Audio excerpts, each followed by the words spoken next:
बिस्मिल्लाहिर्रहमानिर्रहीम।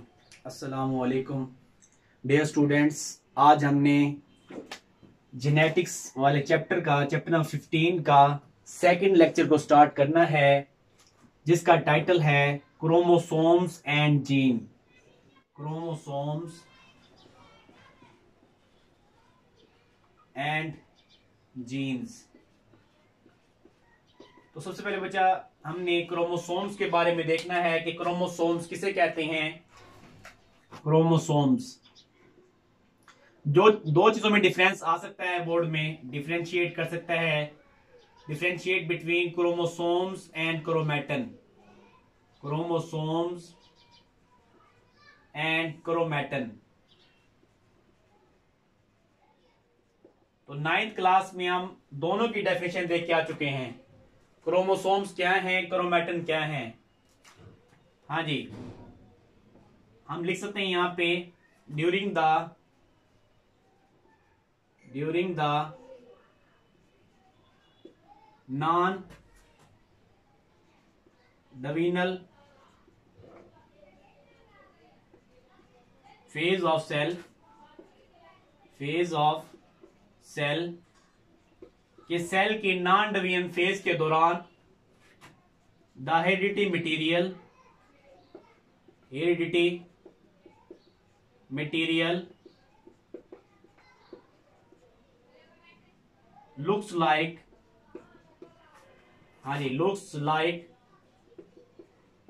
Fine threads,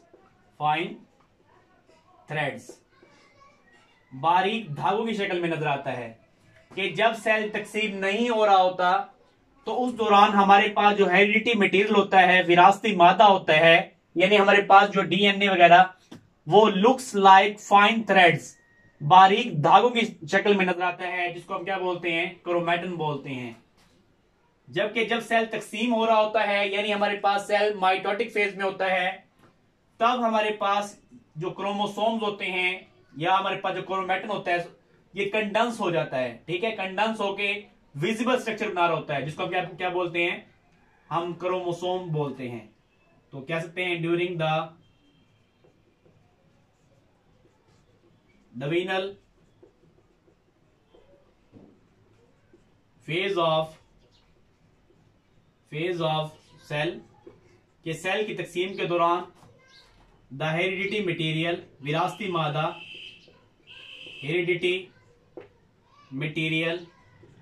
विरासती मादा looks like, या हम कह सकते हैं कंडेंस। अब कंडेंस भी लिख सकते हैं बच्चा, या हम लिख सकते हैं यहां पे क्रोमैटन जो होता है। ठीक है, ये इस हेरिडिटी मटेरियल की जगह हम क्या लिख सकते हैं, क्रोमैटन कंडेंस्ड एंड फॉर्म, और बनाता है विजिबल स्ट्रक्चर। क्या बनाता है, विजिबल स्ट्रक्चर्स, वाजे साख्ते बनाता है। ठीक है, जिसको हम क्या बोलते हैं, कॉल्ड क्रोमोसोम्स। कि जब सेल तकसीम नहीं हो रहा होता, ठीक है, तो उस दौरान हमारे पास जो विरासती मादा होता है वो हमें फाइन थ्रेड्स की तरह नजर आता है, बारीक धागों की शक्ल में नजर आता है। ठीक है, लेकिन जब सेल तकसीम हो रहा होता है, ठीक है, जब सेल तकसीम हो रहा होता है तो तब हमारे पास क्या नजर आता है बच्चा, हमें जो है वाजे साख्ते नजर आती है बच्चा, वाजे साख्ते। यानी हमारे पास हम कह सकते हैं क्रोमाटिड भी नजर आएंगे हमें, सिस्टर क्रोमाटिड इसको हम कहते हैं। ठीक है, सिस्टर क्रोमाटिड्स। और इसके अलावा ये जो सेंट्रोमेयर, दरमियान में सेंट्रोमेयर भी नजर आता है।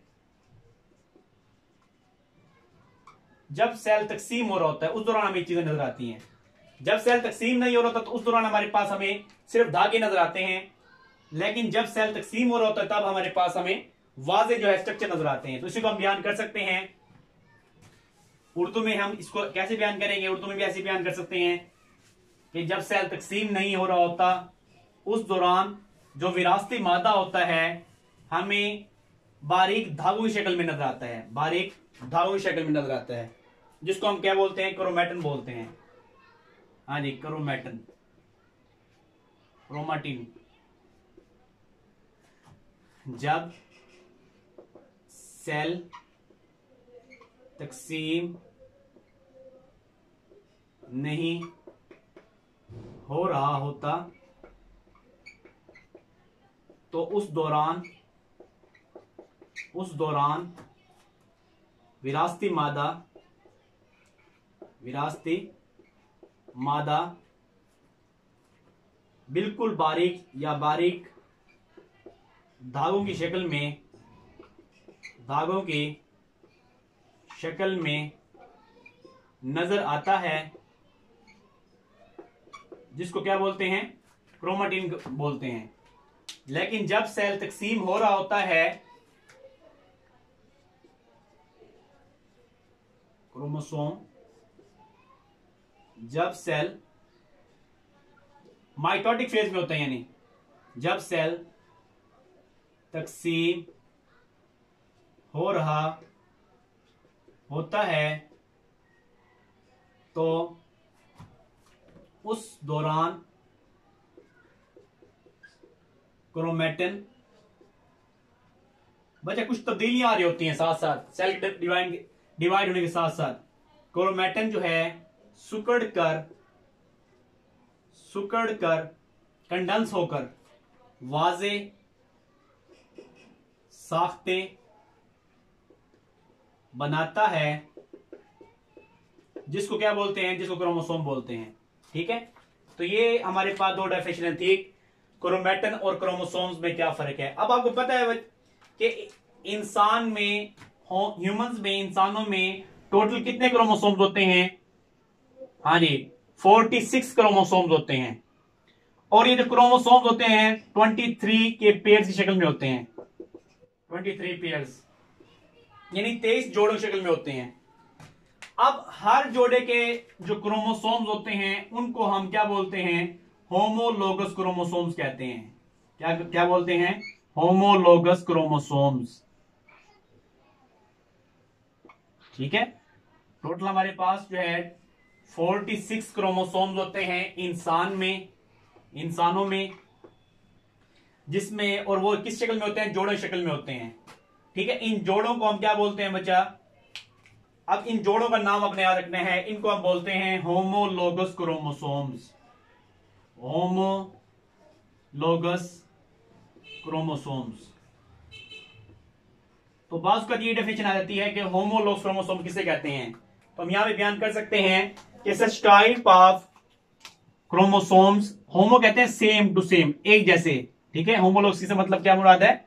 सेम, जो हर तरीके से, हर लिहाज से एक जैसे हों। हम लिख सकते हैं यहां पे सच टाइप ऑफ क्रोमोसोम्स, ऐसे क्रोमोसोम्स, हाँ जी, विच आर, या such type of pair of chromosomes, chromosomes कैसे जोड़ा? Which are similar in shape. ठीक है, हर लिहाज से एक जैसा हो, उसे हम क्या बोल देंगे? उसे हम होमोलोगस क्रोमोसोम्स बोलेंगे। ठीक है, तो हम लिख सकते हैं इसी को उर्दू में कि एक जैसे क्रोमोसोम्स, सिमिलर भी लिखते हैं हम, सिमिलर शेप, एक जैसे क्रोमोसोम्स के जोड़े को क्या बोलते हैं? होमोलोगस क्रोमोसोम्स कहते हैं। तो ये हमारे पास जो है एक डेफिनेशन और क्लियर होगी हमारी। ठीक है, एक डेफिनेशन जो है हमारे पास और क्लियर होगी हमारी। इसके बाद जो है नेक्स्ट एक वेरी वेरी इंपॉर्टेंट जो है डेफिनेशन आती है, व्हाट इज न्यूक्लियोसोम्स। तो बच्चा ये आपने याद भी रखनी है, न्यूक्लियोसोम्स की डेफिनेशन। अब हमारे पास जो डीएनए है, जो हमारा हेरिडिटी मटेरियल होता है, वो बच्चा डबल स्ट्रैंडेड मॉलिक्यूल है। क्या है ये? Double stranded molecule. तो इसकी स्ट्रक्चर भी बाद में देखेंगे, अभी फिलहाल न्यूक्लियोसोम की देख लेते हैं। तो डीएनए बचा हमारे पास, डीएनए रैप्स लिपटा होता है अराउंड द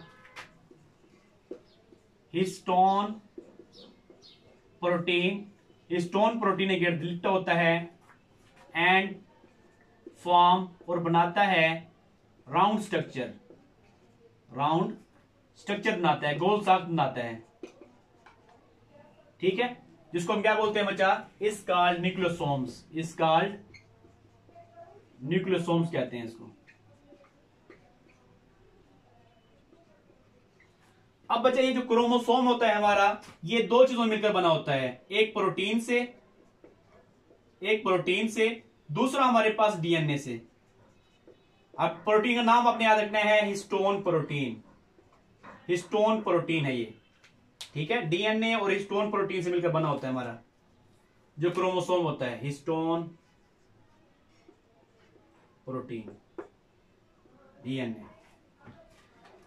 अब ये जो डीएनए है वो रैप्स का मतलब क्या होता है बेटा, लिपटा होता है, लिपटा होना। किसके गिर्द, अराउंड द हिस्टोन प्रोटीन के गिर्द लिपटा होता है। अब बच्चा ये जो है हमारे पास ये गोल स्ट्रक्चर जो आपको नजर आ रहा है, इसको हम कहते हैं हिस्टोन प्रोटीन है ये। ठीक है, इसके इर्द गिर्द जो है डीएनए बच्चा, ये जो दरमियान में नजर आ रहा है आपको, इसको कह सकते हैं डीएनए है ये। डीएनए जो है लिपटा होता है। ठीक है, और एक गोल साख बनाता है जिसको हम क्या बोलते हैं, न्यूक्लियोसोम्स कहते हैं। हाँ जी, अब ये ऐसे नजर आता है जैसे किसी रस्सी में मोती परोए गए हों। ठीक है, sting on beads, it's looks like sting on beads, यानी हमारे पास स्टिंग रस्सी को कहते हैं, ऑन बीड्स कि किसी हमारे पास रस्सी में मोती परो दिए गए हों, तो ऐसे हमें ये साफ नजर आएगी। तो ये था न्यूक्लियोसोम्स के बारे में। तो चार हमने डेफिनेशन क्लियर किया यहाँ पे, क्रोमोसोम्स, क्रोमैटन, ठीक है, न्यूक्लियोसोम्स, इसी तरीके से हमारे पास होमोलोगस क्रोमोसोम्स। तो ये चार डेफिनेशन हमने क्लियर किए इस जो है टॉपिक में। नेक्स्ट इंशाल्लाह जो है अगले टॉपिक में देखेंगे। इसी के साथ मुझे इजाजत दें, अल्लाह हाफिज।